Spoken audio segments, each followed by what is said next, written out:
Hola, licenciada. Tarde, bienvenidos.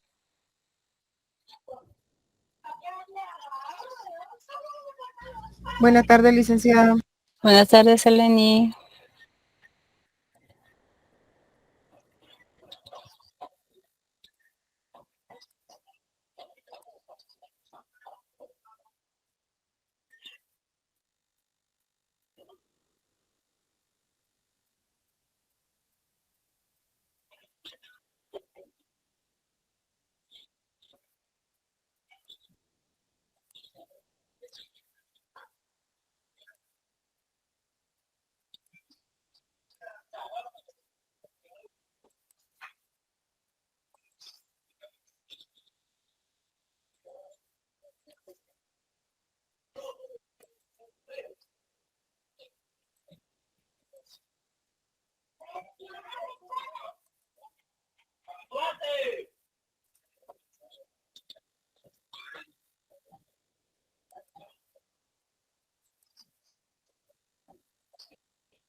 Buenas tardes, Lick.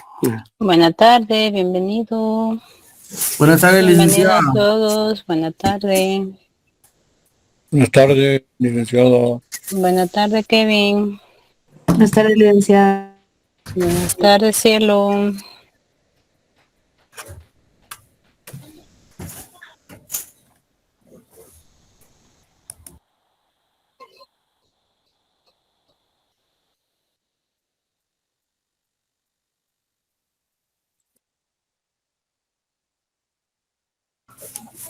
Licenciada Araceli, buenas tardes. Una Buenas consulta. tardes.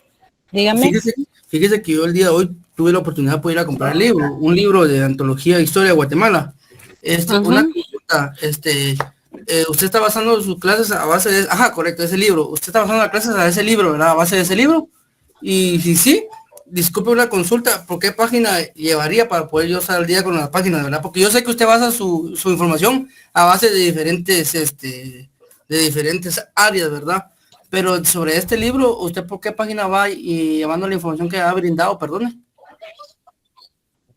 Em, Sería capítulo que vamos a ver. Capítulo 7. Capítulo 6. Capítulo 6. Ahorita. Capítulo 6 donde dice base jurídica de Ahorita la... vamos, sí, vamos por el capítulo 6. Por eso le dice, insisto, hay que ir leyendo. Ya yo tomo acá, entonces para ir armando el trabajo. Perfecto, licenciada, muchísimas gracias por su apoyo. Muy bien. Ay, Dios. Disculpen ustedes, creo que vamos a tener que cambiar de lugar porque tengo unos vecinos que les encanta el reggaetón y lo ponen a todo volumen. Así soy, yo pensé que estaba en una fiesta. No, hombre, para nada. No, es un broma, Lick. Voy a ver, voy a ver. Son jóvenes, son Ah, bien. patojitos, A mí el pero reggaetón sí no me gusta para a nada. mí tampoco, pero, A mí hábleme de salsa y de rock. ay, sí, mejor. Algo Pero, extremista, mi género musical, pero... no, si es lo que a uno le ha tocado Cabal. y las influencias que uno tiene del entorno, ¿no? Pero sí se escucha lo que estamos hablando ahorita, esperemos que no le suban Y volumen. escucha, yo molestando, no ¿Se se escucha. escucha lo suyo, lo de que usted tiene alrededor? ¿No se escucha, licenciada? Sí, es que esto aísla un poco, pero como a veces, si no me deja, entonces yo les aviso y así me cambio. No, ¿Estamos? pero no se escucha mucho, o sea, no se escucha como para que nos distraiga, eso no Sí, se va a por preocupar. eso. No, no se escucha el músico, no tenga pena. No le han, no le han subido volumen, porque cuando le suben volumen es el problema. Muy bien, vamos a dar inicio a nuestra clase del día de hoy. Buenas tardes a los que se acaban de integrar. Bueno, me dicen si se ve ya la presentación. Sí, licenciada. Muy bien, solo voy a cerrar una ventanita acá para que no nos teme este chat.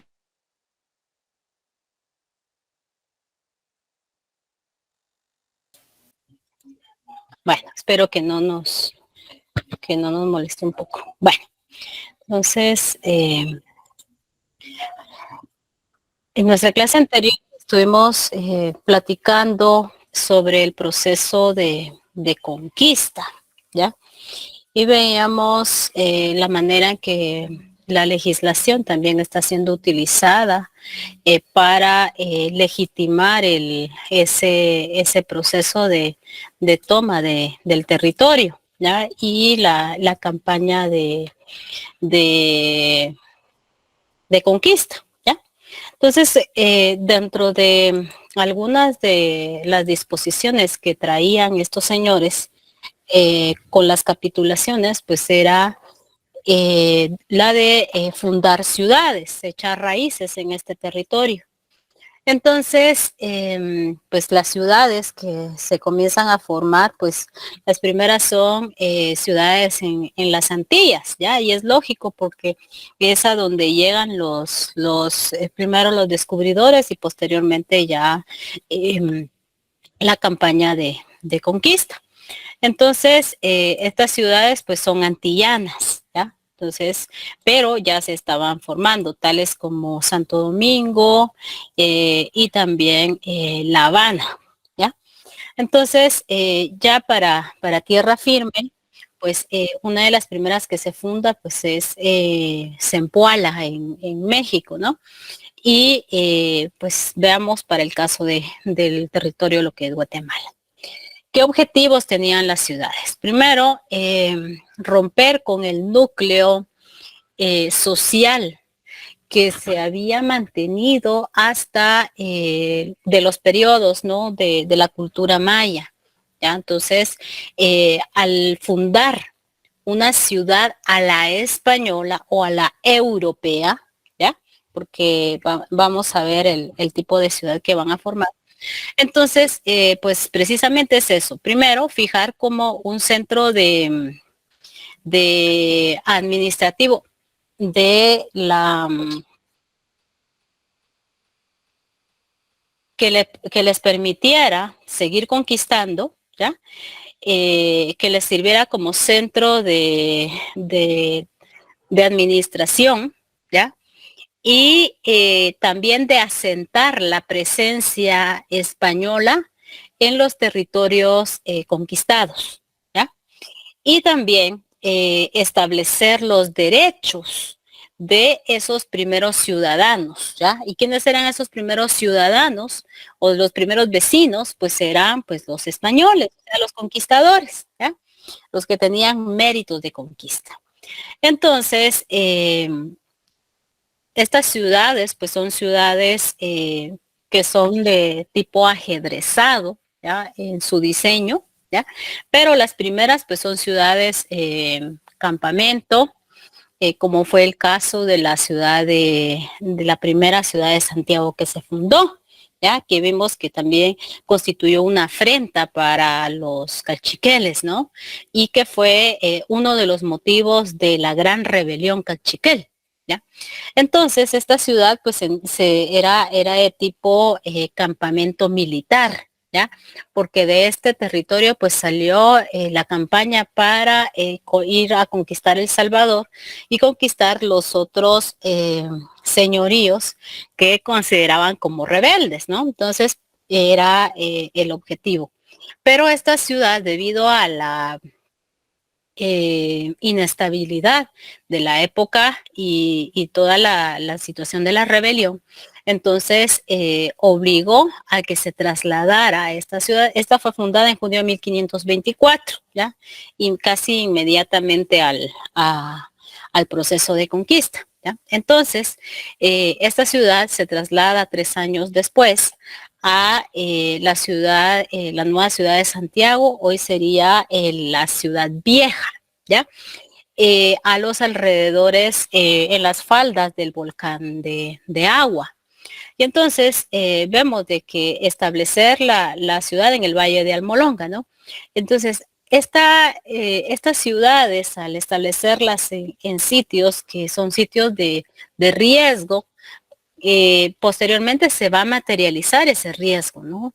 Que fue la erupción del volcán de Agua y que significó pues la destrucción de esa ciudad. Y algo importante que dentro de las ciudades pues se organizan los primeros cabildos y los cabildos pues los forman pues los, ¿cómo se llama? Los habitantes españoles, ¿no? Entonces deciden el traslado de la ciudad a la ciudad hoy de la tercera capital, que fue la ciudad de Santiago, ¿no? Entonces, hoy Antigua Guatemala. Y les decía de que son ciudades diseñadas a la europea. ¿Por qué a la europea? Este de acá es un plano de la ciudad de Antigua, hoy en la ciudad de Santiago, y esta es una ciudad, ¿cómo se llama? Un plano de la ciudad de Buenos Aires. Bueno, ¿y por qué? ¿En qué se parecen? Pues el diseño de las ciudades es como un tablero de ajedrez, ¿ya? ¿Qué es lo que permite el tablero de ajedrez? Para quienes juegan ajedrez. A ver, deporte, ciencia le llaman. ¿Qué facilita el tablero del ajedrez? Los movimientos ya están establecidos por un número, una letra, hay una manera de ubicarlos como tal en un espacio. Se puede ubicar una cuadra o un espacio del tablero. Y moverse de un lado a otro, recorrerse una ciudad. Entonces son calles anchas, ¿ya? Entonces estas son ciudades casi como medievales, ¿no? Entonces tiene en el caso de estas ciudades, tienen un casco administrativo, ¿ya? En este caso sería una plaza central en donde se ubica una fuente y esa fuente pues es como para abastecer de agua, ¿ya? Y también tiene que tener una catedral, o sea, una iglesia, un portal del comercio, la administración, ¿ya? Entonces, si ustedes van a la ciudad de la Antigua, pues ustedes se la recorren de norte a sur, de este a oeste y permite esa comunicación, ¿ya? Entonces, y si vemos esta ciudad, también la de Buenos Aires, de la misma manera, ¿ya? Entonces, con los puntos cardinales tiene sus alamedas, ¿no? Entonces, todo bien ordenado, ¿ya? Entonces, ese es el tablero, el tipo de ciudad a la europea, ¿ya? Entonces, esto pues trata de romper, o sea, la organización es totalmente distinta a lo que a lo que se conocía hasta en la época prehispánica. Entonces, esto es muy significativo.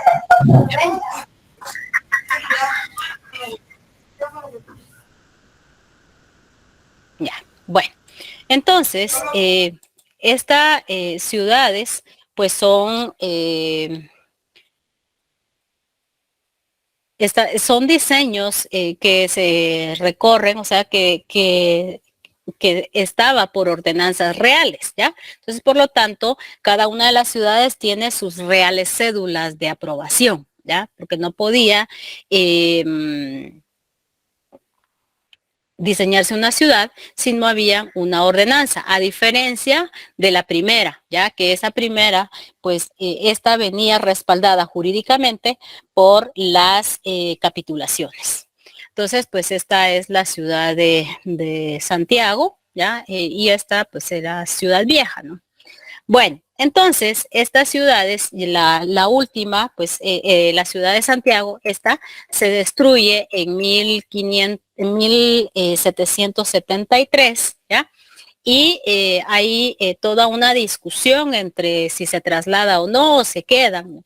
Entonces, y el mismo arzobispo del momento, que era Pedro Cortés y Larraz, estaba en contra del traslado de la ciudad, ¿ya? Porque ya habían elegido el Valle de la Ermita o de la Asunción o de la Virgen.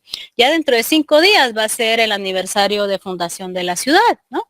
Que cuando se traslada en 1776, ¿ya? Pero ya formalmente hasta 1777. ¿ya? Entonces, que es la nueva Guatemala de la Asunción, como es el nombre correcto de la ciudad. ¿ya?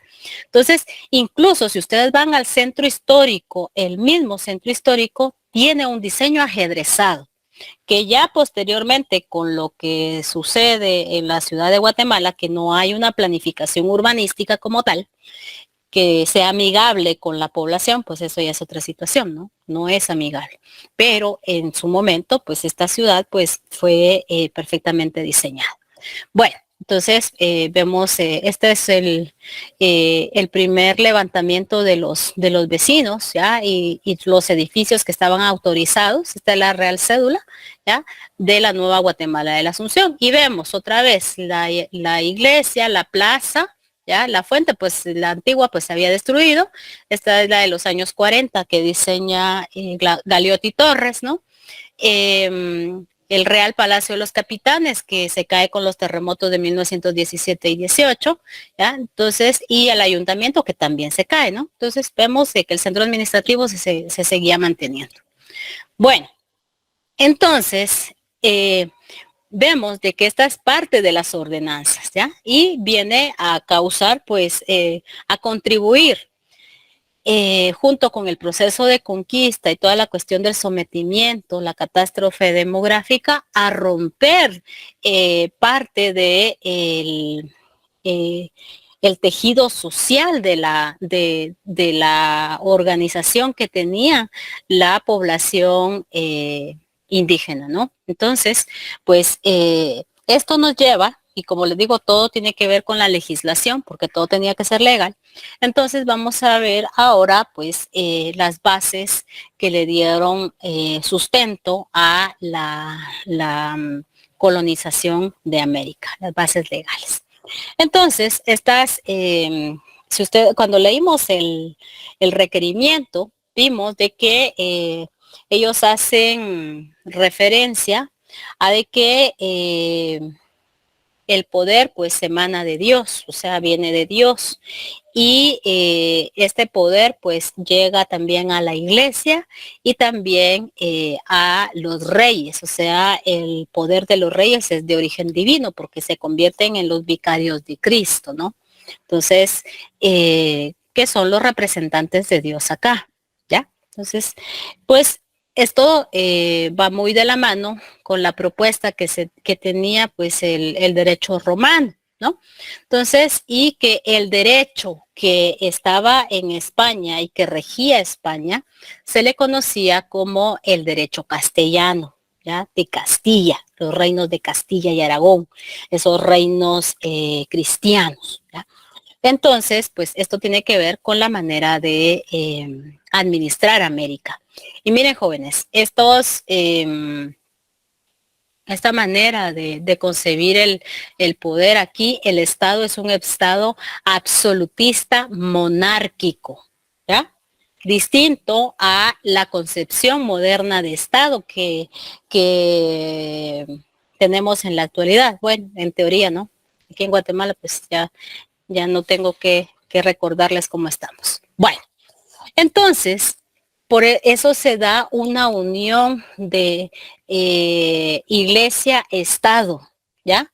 El Estado está muy relacionado con lo religioso, ¿ya?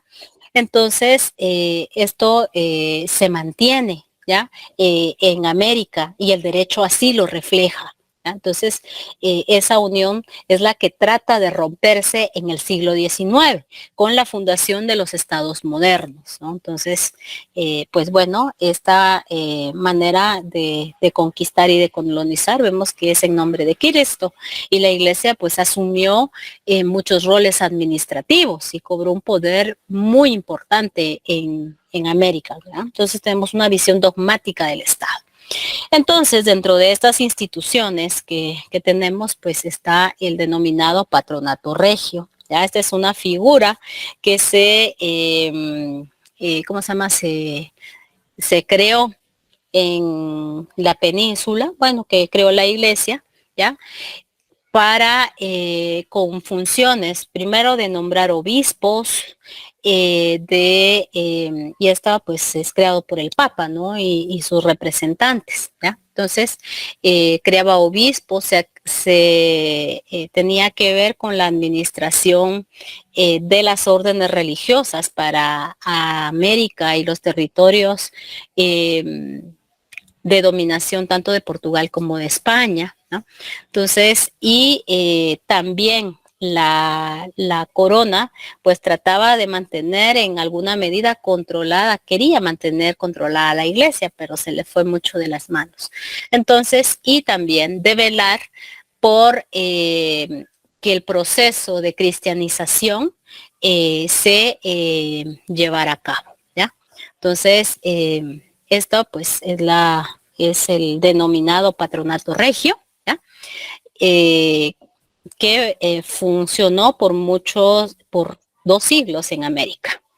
Entonces, parte de este reflejo de la unión iglesia-estado, pues tenemos este edicto que que emitió Carlos V. ¿Quién quiere leer, por favor?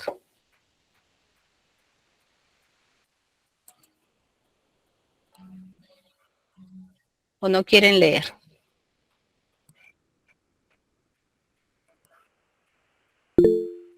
Nancy. Por donación de la Santa Sede Apostólica y otros justos y legítimos títulos, somos Señor de las Indias Occidentales, islas y tierra firme del mar, océano, descubiertas y por descubrir, y están incorporadas en nuestra Real Corona de Castilla, recopilación de leyes de Indias, edicto emitido por Carlos V. En 1519. Muy bien, gracias. Entonces, vemos que acá ya ha muerto el rey Fernando, ¿ya? Y pues ya es Carlos, uno de los hijos, el que está gobernando, ¿no? Entonces, vemos esa unión iglesia-estado. Bueno, entonces, retomando un poco lo del derecho castellano, ¿qué implicó? Pues el derecho castellano son todas esas disposiciones, tipo de doctrina, costumbres, ya que regían España, ya que se convertían en derecho y que regían la península. Cuando me refiero a la península es del otro lado del charco, ¿bien? Entonces, ese derecho, en algunas veces, ya, se echó a andar en América con el objetivo de suplir algunas necesidades que se tuvieran, ¿ya? O sea, no siempre fue el derecho indiano el que se puso en marcha acá, sino cuando existían esa especie de denominados vacíos legales, pues entonces se echaba a mano del derecho indiano, ¿ya? Entonces esto es significativo. Entonces, el derecho castellano, pues, como les decía, se echó a andar en América, ¿ya? Y tuvo esa unión con el derecho indígena, pero el derecho indiano, pero era el que tenía más peso era el derecho indiano, ¿ya? Porque el derecho indiano es el que surge para América, específicamente para América. Y dentro de ese derecho castellano, pues tenemos las capitulaciones, ¿ya? Que se firmaron entre el descubridor en 1492. ¿Cómo se llamaron esas capitulaciones? A ver. A ver. ¿Por qué se De Santa Fe. dan las capitulaciones de Santa Fe? ¿Ya? Y de ahí pues que se originan pues los otros, ¿cómo se llama? Las otras disposiciones. Entonces, el derecho indiano pues nace ya en el siglo XVI, ¿ya? Y pues son todas esas disposiciones que se generan para gobernar regir la vida de los habitantes de las colonias españolas, porque las colonias españolas no solamente era América, sino que también tenía en Asia y en Oceanía. ¿Ya? O sea, por eso le llaman ellos, en el capítulo ustedes van a leer ese mundo tan extenso, tan distinto, ¿no? Entonces, eso es algo fundamental.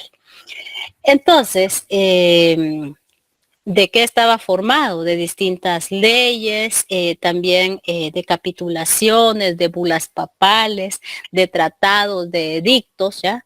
Documentos pontificios, ¿ya? Todo para regir la vida en América, ¿ya? Eso es fundamental. Entonces, hay una gran recopilación de leyes, pues se va a realizar ya en 1680. ¿Y qué elementos lo conformaban? Pues estaba el derecho castellano, el derecho indígena, que ya vamos a ver por qué era importante, y el derecho específico para Indias. ¿Por qué? Porque hay disposiciones que solo se echan a andar en determinadas regiones, ¿ya? Entonces, el derecho de Indias, de los pueblos, en este caso, el derecho indígena, es el que existía, ¿ya? Y que se toma en cuenta, en consideración, cuando no contradice las disposiciones que tenga el derecho indiano, ¿ya? ¿Por qué? Porque hay situaciones que únicamente se podían resolver tomando en consideración elementos del derecho indígena. Entonces tenemos ahí derecho que se rige dentro de los aspectos de gobierno municipal, ¿ya? También estas circunstancias que les hablaba del derecho natural, ¿ya? Y del derecho indígena. Las fuentes del derecho indiano, pues tenemos, creo que ustedes ya llevaron un curso de introducción al derecho y todavía ahorita están llevando otro. Díganme si han cambiado las fuentes del derecho. Ley, costumbre, jurisprudencia y doctrina.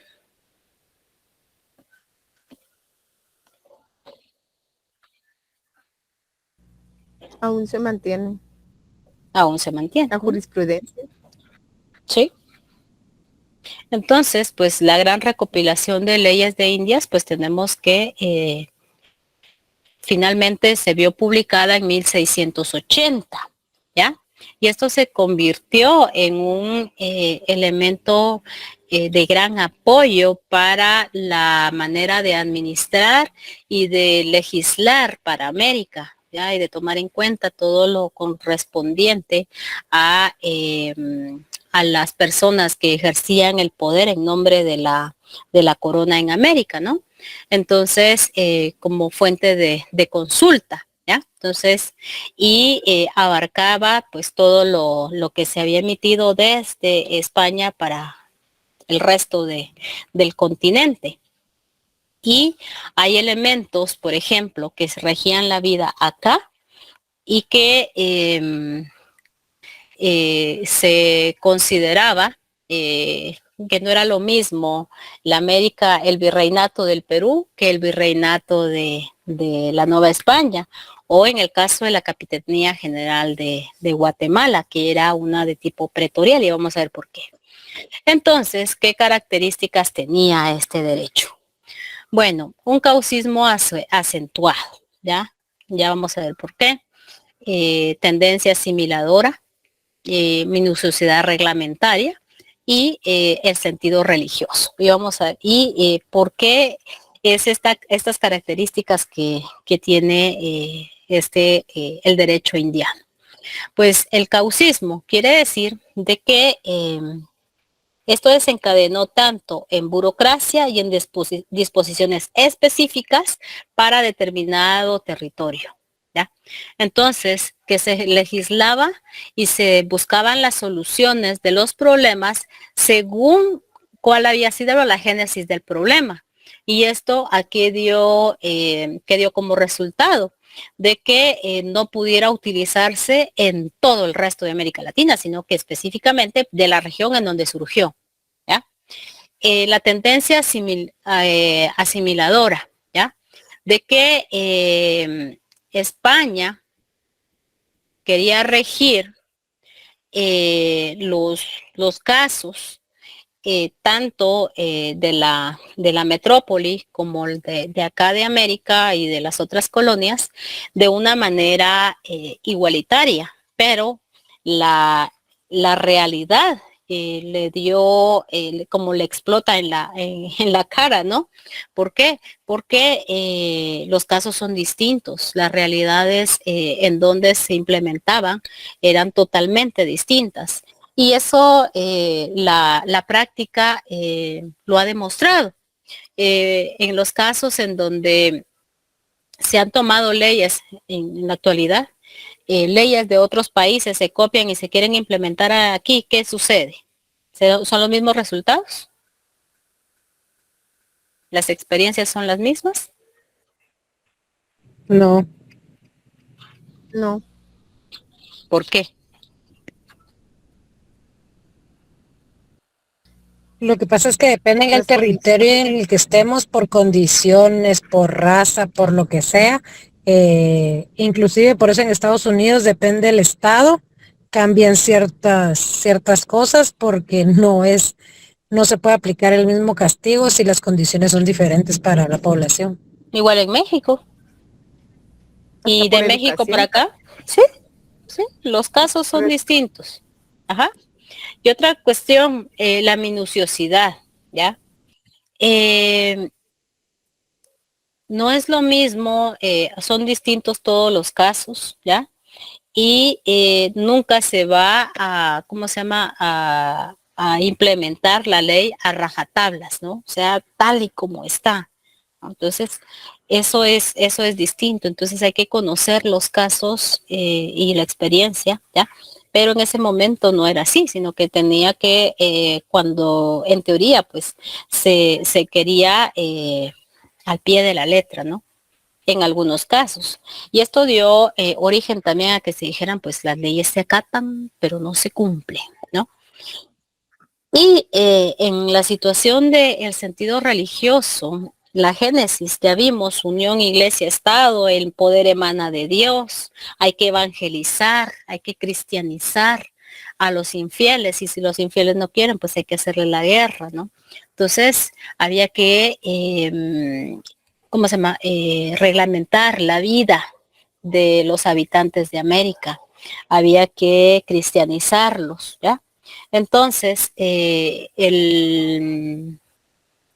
la característica del derecho es eso, o sea, del derecho indiano, porque si nos dimos cuenta al momento de leer el requerimiento, pues el requerimiento habla acerca de que si no se acepta la voluntad de Dios, si no se quieren cristianizar, entonces, ¿qué se podía hacer? O sea, ¿qué estaba autorizada la persona a hacer? Hacer la guerra, ¿no? Y a castigarlos, etcétera. Entonces, y otra de las situaciones que coadyuvó a esto, pues también fue la formación de los juristas, porque los juristas que eran nombrados, ya la mayoría pues son religiosos, ¿no? Entonces, debido a esto, pues la característica fundamental pues es el sentido cristianizador. Además, había un predominio de lo público, pues lo público eran los intereses del rey, ¿ya?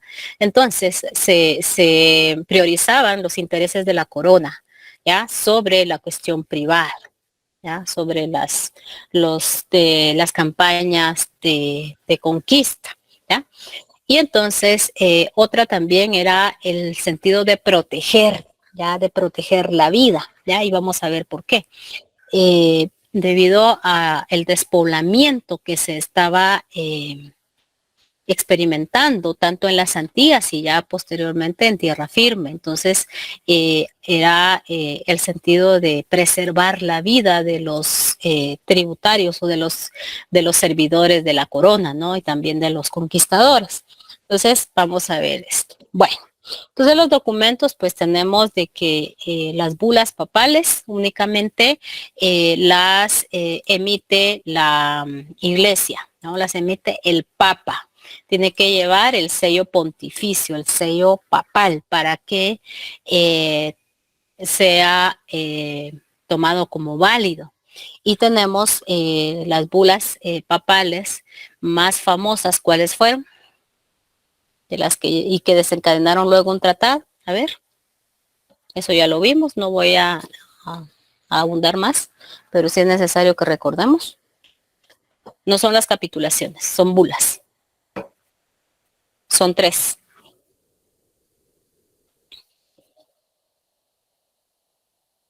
Puede ser pregunta de examen.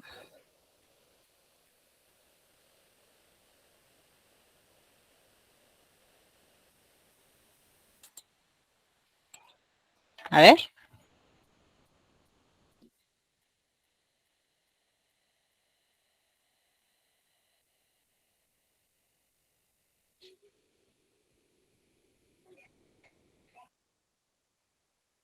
¿Por qué se quedan callados?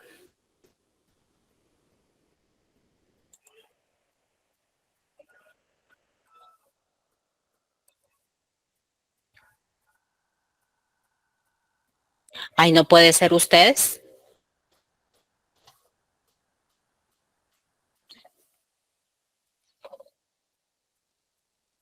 Eran las vulvas intercaeteras. Las intercoeteras 1, 2 y 3. O denominadas bulas alejandrinas. ¿Ya? ¿Por qué? Porque las las emite el Papa Alejandro VI, ¿ya? Y estas desencadenan posteriormente el Tratado de Tordesillas, ¿ya? Que dividió al mundo en 2. Pues yo aquí ya no me detengo porque eso ustedes ya lo conocen. En las capitulaciones sí me detengo un poco. Las primeras capitulaciones, ustedes ya me dijeron que fueron las capitulaciones de Santa Fe, pero esas fueron las primeras. Entonces, el primero en capitular fue Colón para venir a América, ¿ya? Entonces, esto es parte del derecho castellano, ¿ya? Pero posteriormente, los conquistadores también debían de capitular, ¿ya? Entonces, pues aquí se están estableciendo las obligaciones y los derechos, ¿no? Entonces, estas capitulaciones, pues, establecían el derecho de la corona, de las ganancias que generaban las expediciones, ¿ya? Entonces el capitulador, o sea, el viajero, pues se comprometía a financiar su viaje, ¿ya? Y todo lo concerniente a la expedición. Eso la corona no invirtió, ¿ya? Pero la corona sí le otorgó beneficios a el conquistador, o sea, al capitulador. Y dentro de estos beneficios se le conocen como mercedes reales. Mejor si van apuntando para que no se me quede mus la próxima pregunta que les haga, porque esto es parte del derecho, ¿ya? Y que hay que ir manejando de cabo a rabo, como decimos comúnmente. Entonces es explorar, conquistar, poblar, gobernar, ¿ya? Los nuevos territorios a nombre del rey, ¿ya? Entonces, y dentro de esos méritos de conquista, ¿ya? O mercedes reales, como él le llamaba, estaba también una encomienda, o sea, tener acceso a tierras, ¿ya? Y a población para que las trabajara, que iba a ser su encomienda, ¿ya? A cambio, el encomendero, o sea, el beneficiario, tenía que instruirlos en la fe católica, ¿ya? Entonces, y cobrar de ellos el tributo, ¿ya? Entonces, pues esto en esta primera etapa se convirtió en una casi esclavitud. Esto es una. Entonces, los primeros, ¿ya? Entonces los primeros conquistadores, pues se les entregaron sus mercedes reales, sus encomiendas, ¿ya? Y también fueron beneficiados con el trabajo. El trabajo se le conoció como repartimiento, ¿ya? Que es una institución de trabajo. Entonces, estos reconocimientos, posteriormente la corona va a querer frenarlos con las leyes nuevas y vamos a ver cómo. Bueno, entonces cualquier disposición que tomara la corona o que tomara el rey con respecto a cómo mediar la vida de América, ¿ya? O de las Indias, como él le denominaba, las emitía por medio de una real cédula. El traslado de una ciudad, la creación de una universidad, la universidad tiene su real cédula. Una disposición de un nuevo impuesto, lo daba a conocer por medio de una real cédula. Y esto venía, ¿cómo se llama? Con el sello real, ¿ya? Entonces, el rey decía, las mías indias, ¿ya? Hay una recopilación de reales cédulas en el Archivo General de Centroamérica y es interesante ver cómo escribían. O sea, pues el escribano, pues, era el que escribía a nombre del rey, ¿no? Entonces, pero sí era el sello real el que traía. Entonces, estas documentaciones pues se emitieron durante toda la época colonial, ¿ya? Cualquier disposición pues era por medio de una real cédula. Entonces, pues vamos viendo esa serie de documentación, ¿ya? Y en esta primera etapa también, debido a una serie de denuncias que comenzaron a hacer principalmente la orden de los dominicos en las Antillas y posteriormente ya cuando pasan a tierra firme, de las denominadas leyes, fue la emisión de las denominadas leyes de Burgos. ¿Y por qué se emiten estas leyes? Pues comenzaron a denunciar principalmente el padre Montesinos y posteriormente ya Fray Bartolomé de las Casas, los malos tratos, el trabajo excesivo al que estaba siendo sometida la población antillana.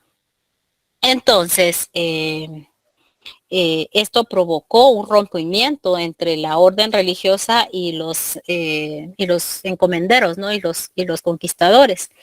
Pero entonces, por eso es de que la corona emitió las leyes nuevas, ¿ya? Mediante esa discusión que habían entre Juan López de Palacios, ¿no? Y cómo se llama, y Matías de Paz, que decían esas discusiones filosóficas que les decía si eran o no eran seres racionales, ¿no? Y entonces, la defensa que bien encarnizada que hace posteriormente Fray Bartolomé de las Casas, que trajo como consecuencia la emisión de las leyes nuevas, ¿ya? Entonces, en estas, ¿qué tenían de importante las leyes de Burgos? Primero, la abolición de la esclavitud, en teoría, ¿ya? En teoría, porque en la práctica virtualmente siguió existiendo. Entonces, pues, esto trajo como consecuencia todavía los abusos sistemáticos, ¿ya? Pero reconocía de que la población indígena tenía que protegerse y tenía que protegerse la vida, ¿ya? Como un elemento fundamental del derecho natural, ¿ya? Entonces, y que debían de trabajar, pero el trabajo debía de ser de acuerdo a su complexión física, ¿ya? Y que el trabajo pues no tenía que, o sea, la evangelización no tenía por qué ser interrumpida, ¿ya? Por el trabajo. ¿Ya? Entonces, después de cumplir con la faena laboral, pues tenían que cristianizarse en sus tiempos libres, ¿ya? Entonces, casi nunca había tiempo libre. Entonces, ¿qué estableció? De que los indios eran personas libres, ¿ya? Y que tenían que respetarse, tenían que tratarse con respeto, ¿ya? Otra cuestión era de que tenía que cristianizarse, la situación del trabajo no debía de romperse, la obligación del trabajo, y que se tenía que construir viviendas cerca de los centros de trabajo, ¿ya? Y que se les tenía que pagar un salario. Esto no se cumplía. Era una paga ínfima la que se establecía. Y entonces las leyes de Burgos estuvieron en vigencia entre 1512 y 1542, ¿ya? Debido a esto, Fray Bartolomé de las Casas se traslada a la metrópoli, ¿ya? Y entonces, pues, hace esa defensa. Y producto de las leyes de Burgos, pues, es el requerimiento que ya leímos, y aquí no me voy a detener mucho, ¿ya? Y entonces, Fray Bartolomé de las Casas redacta su informe y tiene esa controversia de Valladolid, en donde presenta pues sus argumentos para por qué es importante preservar la vida, porque es importante regularizar los tratos que los encomenderos le están dando a la población. Entonces, por eso esto dio como resultado esa controversia de Valladolid y posteriormente la emisión de las leyes nuevas. ¿Y qué son las leyes nuevas y qué establecían? Se les conocen también como las denominadas ordenanzas de Barcelona, ¿ya? En las leyes nuevas se establecía, pues, suprimir la esclavitud de manera definitiva, ¿ya? Pero la esclavitud indígena, pero se autorizó la esclavitud negra, ¿ya? Y en América, pues comienza el despoblamiento de el África, la venta de esclavos, ¿ya? Y traer tanto a las Antillas como también a tierra firme, a trabajar en la producción de del azúcar, ¿ya? Pero no el azúcar como la conocemos ahora, sino que el azúcar como, ¿cómo se llama? ¿Conocen la panela? Para nosotros es panela, para México es el piloncillo. Los trapiches. Sí, los ingenios. Entonces, Ingenios artesanales. Los trapiches son los ingenios artesanales. sí. Fíjese que el trapiche es pequeño y el ingenio ya fue mucho más grande y los ingenios no. Bueno, la industria del momento, pero que ya utilizaban más bueyes, que ya construían los hornos, los hornos, las pailas y toda la cuestión de los canales, del canal hidráulico para alimentar la rueda, etcétera, ¿no? Entonces, pues bueno, y para que trabajaran también en la ganadería, ¿ya? Entonces, eso es uno. Otra de las situaciones era de que les había platicado de que en las capitulaciones se establecían que debían de fundar ciudades y de que también tenían que beneficiarse, o sea, se beneficiaban con las encomiendas. Entonces, en estos primeros, por eso les hablé de los primeros conquistadores, ¿ya? Estos reclamaban sus mercedes reales, pero dentro de los derechos que ellos establecían era de que estaba el papá conquistador, ¿ya? Y el hijo que al morir el papá, la esposa o el heredero que él designara iba a heredar la encomienda. Es decir, la encomienda iba a ser por 2 vidas. Y hay quienes reclamaban de que también el nieto podía heredar la encomienda. Entonces, esto trata de frenarse con las leyes nuevas, ¿ya? Y de decir, no, aquí la encomienda, cuando muera el último heredero, ahí queda, no más. ¿Cómo creen ustedes que recibieron esto? ¿Contentos y felices? No. Entonces, nuevamente, las leyes se acatan, pero no se cumplen. Entonces, pues bueno, También con esto, pues ya se suprime la esclavitud, ¿ya? Pero se siguió manteniendo la relación semiservil con la cuestión del repartimiento, ¿ya? Entonces, en Guatemala, este sistema de las leyes nuevas comienzan a implementarse en 1542.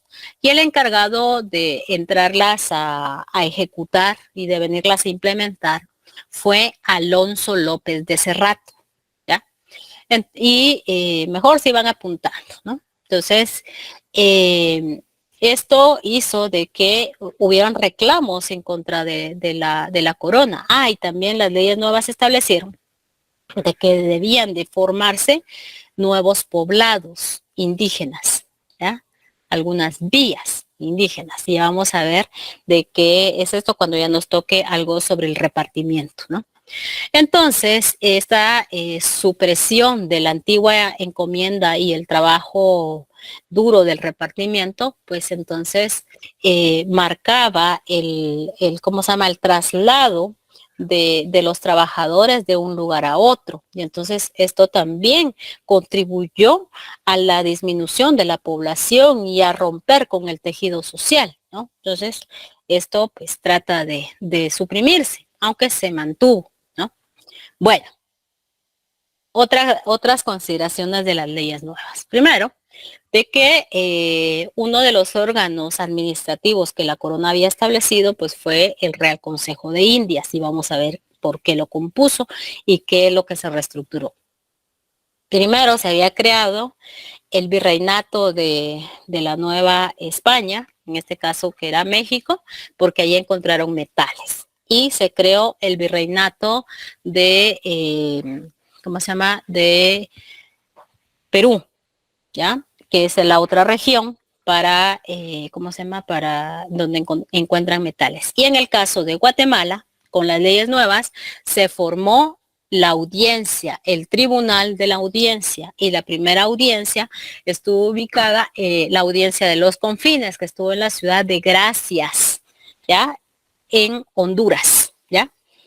Que posteriormente se trasladó a la ciudad de Santiago de Guatemala, o sea, hoy Antigua Guatemala. Y entonces, además de que en la cuestión tributaria, ya el tributo no iba a ser para los encomenderos, sino que iba a ser para el rey. Entonces, es como reorganizar la manera de recaudar las ganancias para el rey. Entonces, pues le están tocando las gainas de los huevos de oro a los comenderos, ¿no? Entonces, y esto provocó pues bastante descontento, ¿ya? Y es por ello que la corona comenzó a enviar a sus funcionarios públicos por la cuestión de la corrupción, ¿ya? Bueno, entonces esto es parte del repartimiento, el traslado del trabajo. El repartimiento es el trabajo en sí, en las haciendas, en los obrajes, ¿ya? Y en los trabajos que dispusiera el encomendero. Bueno, la iglesia también tuvo su manera de juzgar crímenes relacionados, ya, delitos relacionados con la fe. Y entonces fue en 1478 cuando se funda ese tribunal en ¿cómo se llama? En la ciudad en España. Y entonces se traslada también a América. En Guatemala sí hubo inquisición, pero los casos fueron muy, muy escasos. Hay documentados, que yo conozco, hay documentados dos. El de Sor Juana de Maldonado y el caso de sodomía. En el caso de Sor Juana de Maldonado más se indica que es un caso como de venganza entre gobernadores, ¿ya? Porque Sor Juana de Maldonado era hija de un, ¿cómo se llama? De un oidor, ¿ya? Y que tuvo el dinero para ingresarla a un, ¿cómo se llama? Convento. Entonces era una joven brillante, ¿no? pero fue acusada de algunos de delitos con la fe, porque para ese momento pues escribir ella es el sinónimo de ¿cómo se llama? De Sor Juana Inés de la Cruz, o sea, ser poetisa, ¿no? Entonces, pues más fue una persecución como política de la denuncia que le hicieron a Sor Juana de Maldonado. Ahora el otro caso, el caso de sodomía, fue en contra de un cura que había violado a un niño. ¿Cómo se le llama ese delito ahora?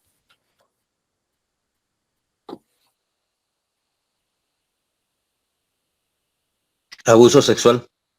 Sí, pero en niñez, ¿cómo se llama? Pedazo. Pedofilia. Uh-huh.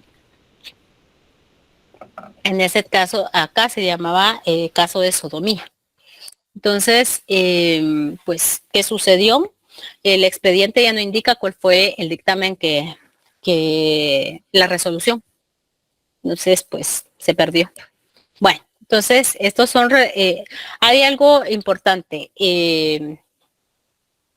La Inquisición fue para ciudadanos españoles, o sea, para criollos, ¿ya? Para el caso indígena, lo que se tomó en cuenta fue la extirpación de idolatrías, ¿ya? Y este pues era, ¿cómo se llama? Era delitos de la fe de la población indígena, ¿ya? ¿Por qué? Porque se perseguía a que siguieran ejerciendo su espiritualidad, ¿ya? Entonces, los guías fueron acusados de hechiceros, ¿ya? De adivinos, entonces, pues había que perseguirlos. Y lo que les hablaba la última vez en el caso de Chichicastenango, de que los antiguos lugares de peregrinación que eran al aire libre, ¿ya? Pues ahora construyeron una ciudad, una iglesia sobre estos cerros, ¿no? Pero ¿qué sucede? Si vamos a esta área, vemos de que la población sí entran algunos al templo, pero la mayoría del sincretismo se lleva a cabo en las afueras, ¿ya? ¿Por qué? Porque se sigue manteniendo esa resistencia, ¿no? Entonces se da esa fusión entre elementos prehispánicos y elementos católicos, ¿no? Y a esto se le denomina sincretismo, ¿ya? Y todavía se sigue practicando posteriormente ya con el acuerdo de identidad y derechos de los pueblos indígenas, pues esto ya es, pues, es un derecho, ¿no? En los sitios que antiguamente se hacía la peregrinación, algunos lo siguen practicando, ¿no? Y lo que les decía del caso de México, esta es la deidad prehispánica que es la Tonanzi, ¿ya? Y que ya a la española, pues, crearon a la Virgen de Guadalupe, ¿ya? Entonces, pues, bueno, esa cuestión del sincretismo. Entonces, y hay casos también en España, hay casos en el área antillana, ¿no? En donde se da la cuestión de la santería, ¿ya? En donde está la fusión entre los santos católicos y las deidades de origen africano, ¿ya? Entonces, veamos la situación. Bueno, entonces, ¿dudas hasta el momento? ¿Comentarios? No, licenciada. ¿No? Bueno, entonces, otra representación de los, ¿cómo se llama? Del derecho, del cambio del derecho indiano, pues se dan con las denominadas reformas borbónicas, que son unas reformas de tipo administrativa y también, bueno, en todos los sentidos que la corona ya a manos de los Borbones, pues realizó, ¿ya? Para administrar América y obtener más ganancias económicas, ¿ya? Entonces, pues estas pues son las reformas borbónicas. Y aquí les hice una cronología de el, ¿cómo se llama? Del derecho indiano, que está esa etapa caribeña, ya está relacionada precisamente con la Casa de los Austrias y por qué se le llama de los Austrias, porque la mayoría de los monarcas eran de origen austriaco, ¿ya?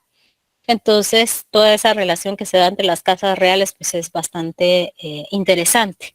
Bueno, y entonces, pues esta llega al siglo XVII, ¿ya? Que es cuando se da el relevo de la Casa de los Austrias, el último rey de origen austriaco muere, y entran la Casa de los Borbones, ¿ya? Y es en donde se dan las reformas borbónicas, que esto llega hasta el siglo XIX, cuando se dan los procesos independentistas, ¿no? Entonces, hasta ahí llegó el derecho indiano. Es más, cuando se dan esos procesos independentistas y la formación de los estados nacionales, todavía se siguió utilizando hasta bien entrado el siglo XIX parte del derecho indiano. ¿Ya? ¿Por qué? Porque no había una nueva legislación para los nuevos estados. Entonces, fue sobre la marcha que se fueron dando esos cambios. Bueno, entonces, para gobernar estos territorios que fueron tan importantes, la monarquía, ¿ya? O el tipo de estado, pues es un estado monárquico de tipo absolutista, es decir, el rey concentra en su persona el estado, ¿ya?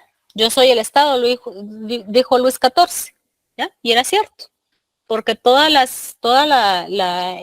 las funciones, todo, pues estaban concentradas en él, ¿ya?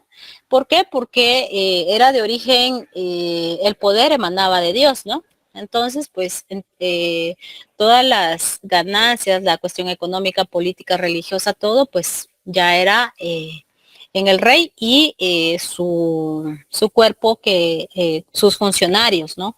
Todas las personas que ejercieron el poder a su nombre. ¿Ya? Entonces, por eso es el máximo administrador. ¿Ya? Y entonces aquí hay una cronología de las, ¿cómo se llama? De los reyes, ¿no? Y los periodos que cada uno va gobernando, ¿no? Entonces aquí tenemos de la Casa de los Austrias, tenemos los carlistas y los felipistas, ¿ya? Y la Casa de los Borbones, ¿ya? Entonces, ¿quiénes más o menos fueron? ¿Ya? Porque ya para 1517, pues ya había muerto los reyes católicos, ¿no? Ya quedaban sus herederos. Y el tiempo de impasse en donde la reina Juana, ¿ya? Pero ahí no dejaron que ella asumiera la corona. Estos son los gobernantes, ¿ya? Y pues todas esas reales cédulas y las disposiciones pues debían de pasar por los monarcas, ¿no? Y conocer y su cuerpo que lo asesoraba para gobernar. Entonces, cuando se organizaron las primeras expediciones de viaje, desde el momento en que se embarca Colón, pues él debía de traer en la expedición, aparte del capitán de cada una de las carabelas y toda la situación, pues tenía que venir los denominados oficiales reales. ¿Y cuál era la función de estos personajes?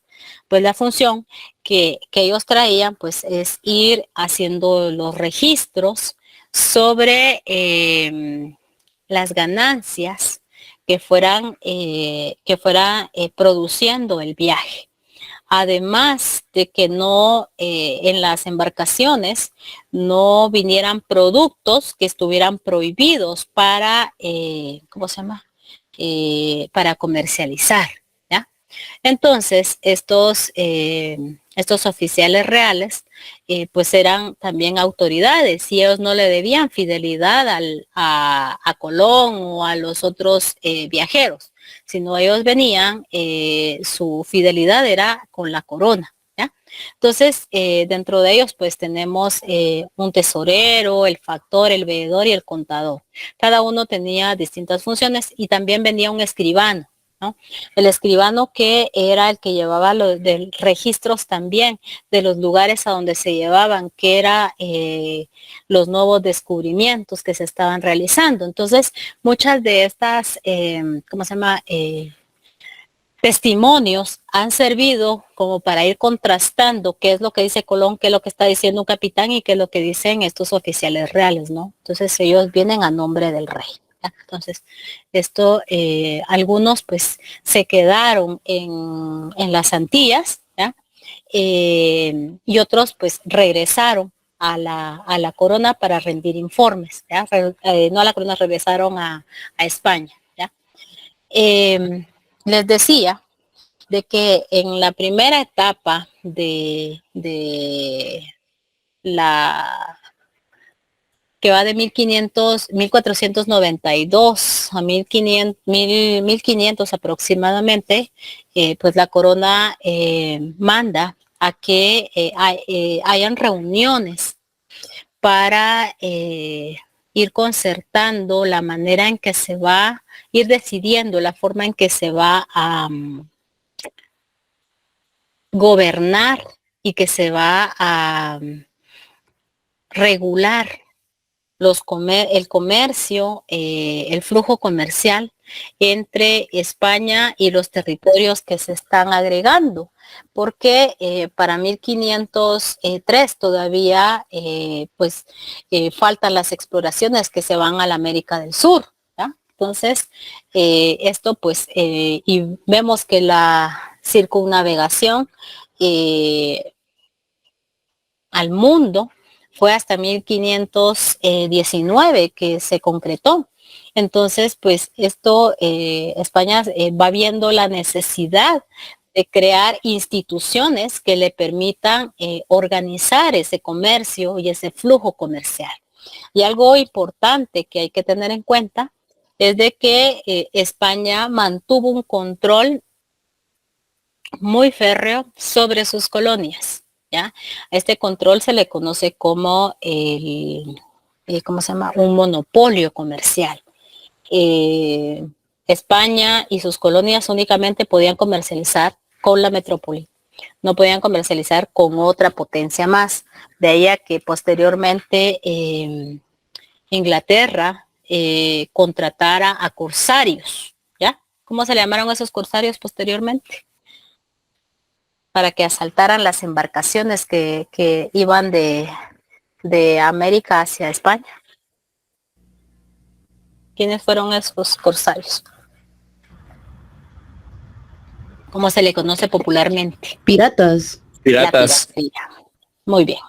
Entonces, la institución que se creó para controlar ese flujo comercial, aparte del comercio y aparte de también de los viajeros que venían a América, se creó la Casa de Contratación de Sevilla en 1503, empezó a funcionar. Las capitulaciones que se firman posteriormente con las expediciones de conquista tenían que pasar por la Casa de Contratación, ¿ya? Y era en donde también se establecieron pues los funcionarios que veían todo lo relacionado a las cajas reales, ¿ya? Para cobrar el 20% que generara la explotación minera en América. Y a este se le conoció como el quinto real, ¿ya? Entonces, la corona siempre se reservó ese 20%, ¿ya? Entonces, todo lo comercial y toda la situación de las expediciones que venían acá tenían que pasar por la Casa de Contratación de Sevilla, ¿ya? En el actual sede de la Casa de Contratación, hoy está el Archivo de Indias de Sevilla, ¿ya? Les decía que ¿cómo se llama? La Casa de Contratación, no la Casa de Contratación, sino que toda la legislación española, pues generó mucha documentación, ¿ya? Entonces hay copias de expedientes en varias partes de España, ¿no? Hay en España y hay en los países en donde se generó. Entonces, eso es algo fundamental, porque pues nos ayuda a ir rastreando en dónde están esas huellas, ¿no? Bueno, el Real Consejo de Indias, adscrito a la Casa de Contratación también se estableció una escuela de cartografía para ir donde la ciencia de la cartografía fue bastante importante para ir dibujando los mapas, ¿no? Entonces, esto fue fundamental. Bueno, el Real Consejo de Indias, ¿ya? Fue real porque tenía su cédula real de creación. Viendo las necesidades que estaban surgiendo para administrar jurídicamente la vida en América y ver todas las disposiciones de que era de lo que se necesitaba en América, pues entonces el rey mandó a organizar el Real Consejo de Indias, ¿ya? Entonces, en este era un cuerpo colegiado tanto de juristas como también de curas que aconsejaba al rey, ¿ya? Para administrar América, para nombrar a los funcionarios públicos, para enjuiciarlos también si había alguna denuncia y habían unos juicios que se realizaban, que se llamaban residencias, ¿ya? En estos juicios, pues, el Real Consejo de Indias pues enviaba a los jueces para que vinieran a América a hacer las indagatorias sobre los señalamientos que se hacían a algún funcionario público, ¿ya? Y también todo lo relacionado con la legislación pasaba por el Real Consejo de Indias, ¿ya? Con todos si había un juicio, ¿ya? Y llegaba al Real Consejo de Indias, las órdenes y los veredictos que otorgaba el Real Consejo de Indias eran inapelables, ¿ya? Entonces, para eso sirvió este Real Consejo de Indias. Y este se mantuvo durante toda la época colonial.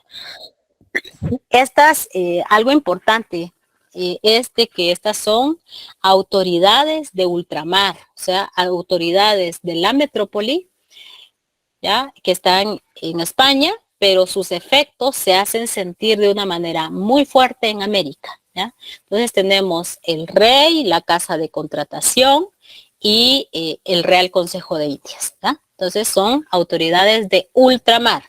Los reyes nunca vinieron nunca vinieron a América, ¿ya?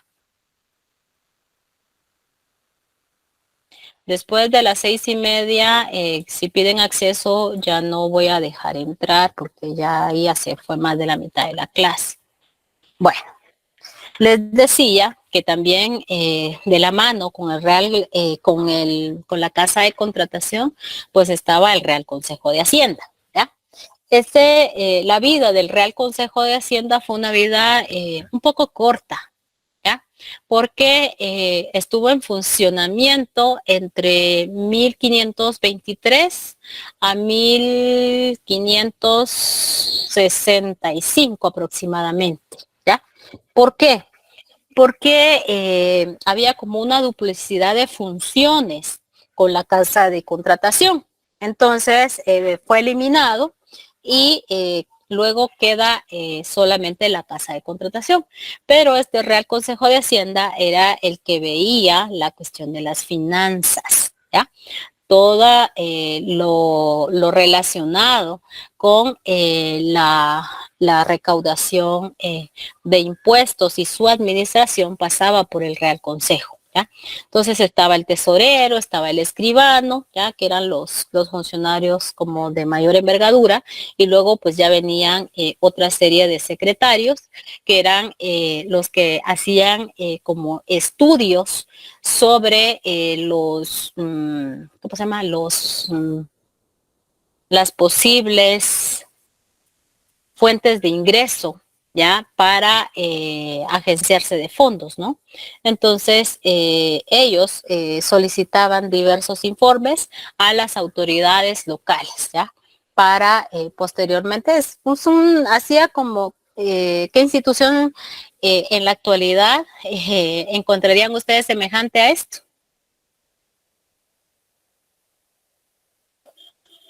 Contraloría General de Cuentas. Exacto. ¿Ya? Entonces, pues bueno, esos son. Yo lo dejaría acá, jóvenes. No sé si tienen alguna duda, comentario. Hay más, pero vamos a continuar la próxima clase. Ya hay calendario de exámenes. ¿Ya lo tienen? Ya lo tenemos. Ya, gracias. Nos toca el 26, ¿verdad?